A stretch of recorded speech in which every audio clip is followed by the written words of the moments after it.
प्रीतमपुरा गांव की कोकिला एक गरीब बूढ़ी औरत है। कुछ साल पहले तक वो लोगों के घर काम करके पैसे कमाती थी, लेकिन अब उम्र के बोझ से लाचार होकर उसे काम छोड़ना पड़ा। उसकी दो बेटियां हैं, आस्था और शारदा।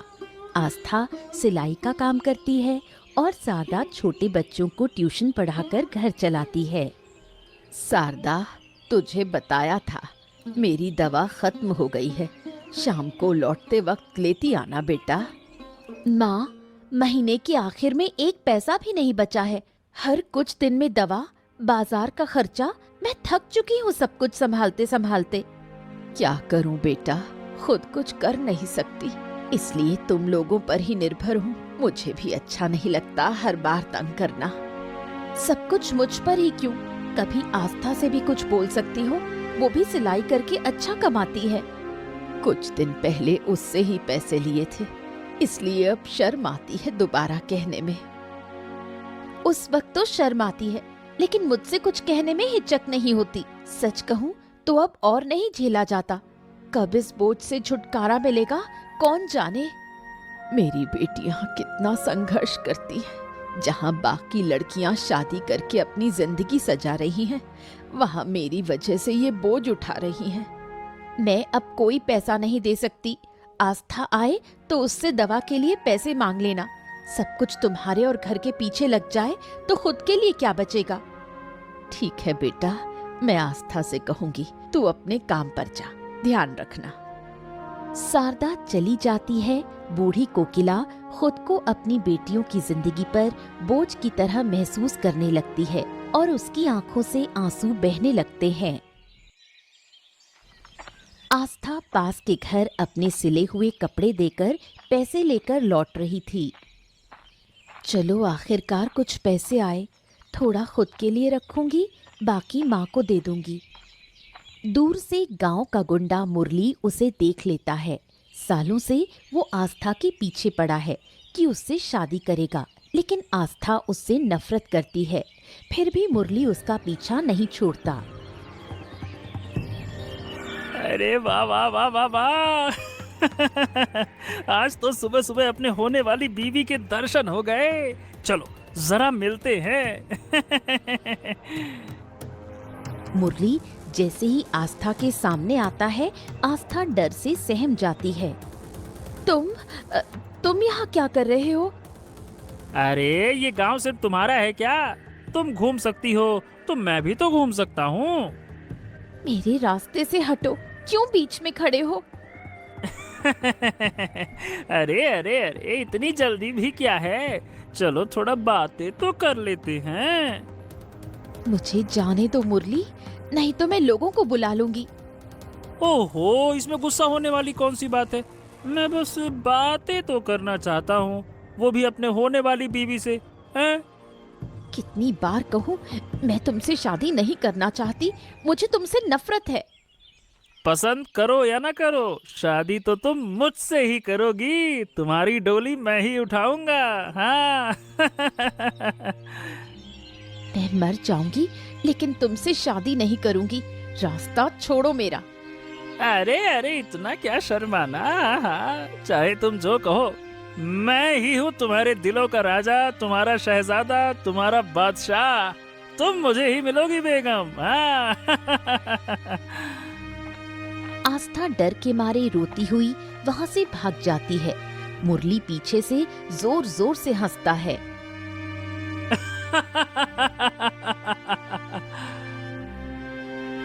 बीमार कोकिला घर पर थी। आस्था रोती हुई दौड़कर घर आई। उसे इस हालत में देख कोकिला घबरा गई।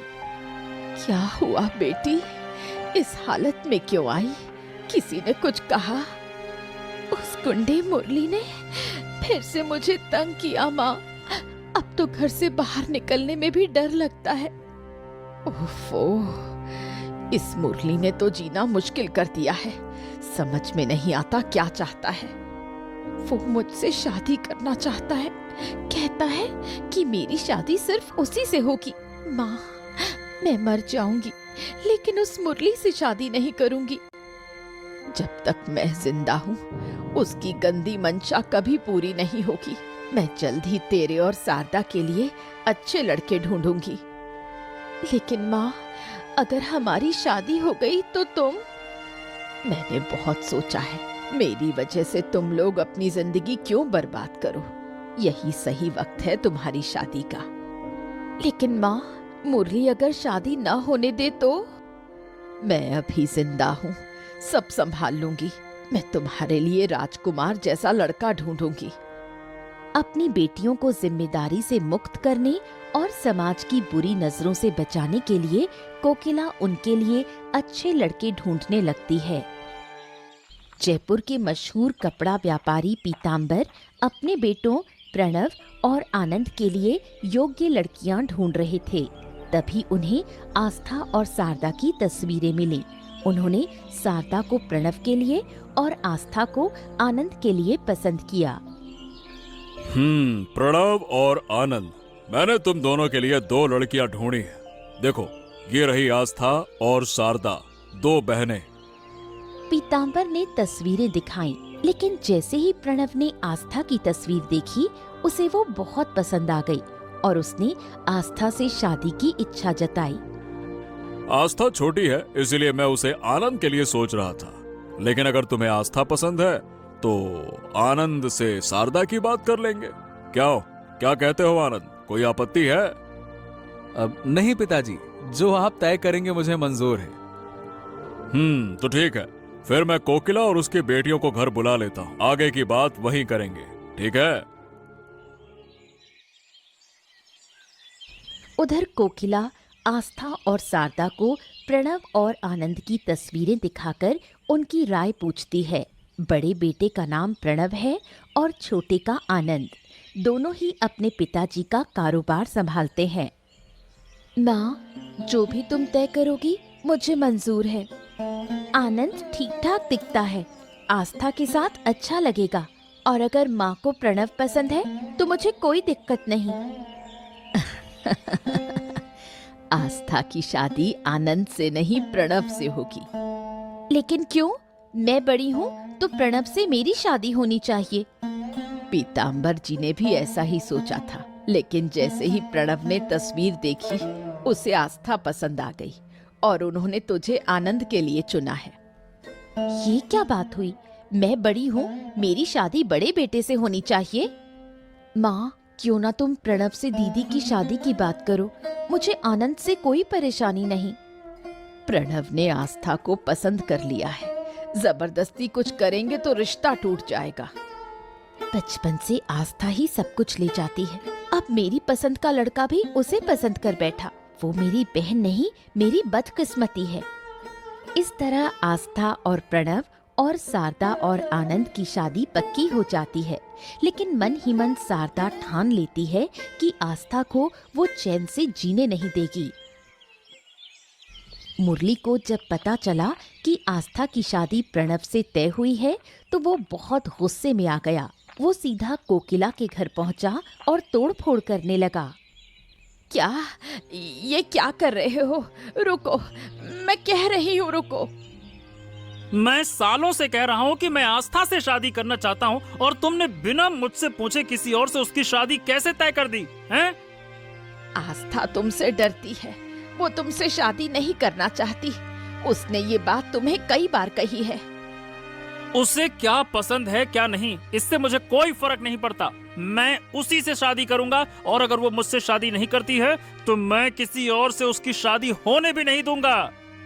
मैं अपनी बेटी की शादी तुमसे कभी नहीं करूंगी। अब यहाँ से निकल जाओ, वरना मैं पुलिस को बुलाऊंगी। अरे जिसे बुलाना है बुला लो, मैं यहाँ से नहीं हिलने वाला। मैं भी देखता हूँ कि उसकी शादी होती कैसे है। अब तो तुम शांति से नहीं जाओगे। रुको, अभी बताती हूँ तुम्हें। कोकिला घर के अंदर से एक धारदार छुरी लेकर भागती हुई बाहर आती है। मुरली उसे देखकर डर जाता है। कोकिला जोर जोर से चिल्लाने लगती है। आसपास के लोग जमा हो जाते हैं। शादी के दिन घर में सब लोग मौजूद हैं। शारदा और आस्था सज धज कर बैठी हैं। पीतांबर कोकिला को बुलाता है। पीतांबर बाबू, आपने बुलाया? हाँ, ये कुछ गहने हैं। ये प्रणव की माँ के गहने हैं। उनकी आखिरी इच्छा थी कि वो ये सारी चीजें दोनों बहुओं में बांट दी जाए। अब तुम जाकर आस्था और शारदा को बराबर हिस्सों में बांट दो। बारात आने ही वाली है, ठीक है? कोकिला गहने लेकर आस्था और शारदा के पास जाती है, लेकिन बांटते समय आस्था को एक जोड़ी झुमके और एक बड़ा हार ज्यादा दे देती है। ये क्या? तुमने बड़ा हार आस्था को दे दिया, मेरा क्या? धीरे बोलो, कोई सुन लेगा। आस्था बड़ी बहू है, उसे थोड़ा ज्यादा देना पड़ेगा। तुम्हें भी एक हार मिला है, बस थोड़ा छोटा है। बड़ी बहू को बड़ा हार मिलना ही चाहिए। माँ, मुझे छोटा हार पहनने में कोई दिक्कत नहीं। दीदी, तुम मेरा हार ले लो और अपना मुझे दे दो। ओफो, तुम लोग मुझसे ज्यादा समझदार हो क्या? अगर पीतांबर बाबू या प्रणव ने देख लिया तो बहुत गुस्सा करेंगे। शारदा, तुम्हें जो दिया गया है वही पहन लो। बड़ी बहू होने के कारण आस्था को ज्यादा सम्मान और अहमियत मिलने लगी, जिसे शारदा सह नहीं पाई। वो अंदर ही अंदर आस्था से जलने लगी और उसका जीवन बर्बाद करने की योजना बनाने लगी। शादी बहुत धूमधाम से हुई। पूरा गांव शादी की बात कर रहा था। आस्था और प्रणव बहुत खुश थे। अच्छा, मैंने तुमसे पूछा ही नहीं, तुमने पढ़ाई कहाँ तक की है? घर की जिम्मेदारी इतनी ज्यादा थी कि मैं और दीदी ज्यादा पढ़ नहीं पाए। गरीबी और तंगी ही हमारी साथी रही। अगर तुम्हें दोबारा पढ़ने का मौका मिले तो क्या करोगी? अगर मौका मिले तो मैं पूरी मेहनत से पढ़ाई करूंगी ताकि माँ का नाम रोशन कर सकूं। लेकिन अब इन बातों का क्या मतलब? मैंने एक फैसला लिया है। तुम दोबारा पढ़ाई शुरू करोगी, मन लगाकर पढ़ोगी। तुम्हारी पहचान सिर्फ मेरी पत्नी के रूप में नहीं होगी। सच कह रहे हैं? मैं फिर से पढ़ाई कर सकती हूँ? हाँ हाँ, बिल्कुल। पढ़ाई की कोई उम्र नहीं होती है। मैं कल ही जाकर सरकारी स्कूल में तुम्हारे दाखिले की बात करूंगा। मैं पढ़ाई में बहुत अच्छी नहीं थी, लेकिन दिल से पढ़ना चाहती थी। बाद में सिलाई करके कुछ पैसे कमाती थी ताकि माँ की मदद कर सकूं। अब तुम पढ़ाई शुरू करो। मुझे पूरा भरोसा है कि तुम बहुत आगे जाओगी। और माँ की चिंता मत करो, मैं उनकी देखभाल के लिए आदमी तय कर दिया है, तो वो देखेगा, है ना? आस्था के दिल में खुशी की लहर दौड़ जाती है। उसे ऐसा ही जीवन साथी चाहिए था। प्रणव के सहयोग से उसका आत्मविश्वास बढ़ता है और वो फिर से सपने देखने लगती है।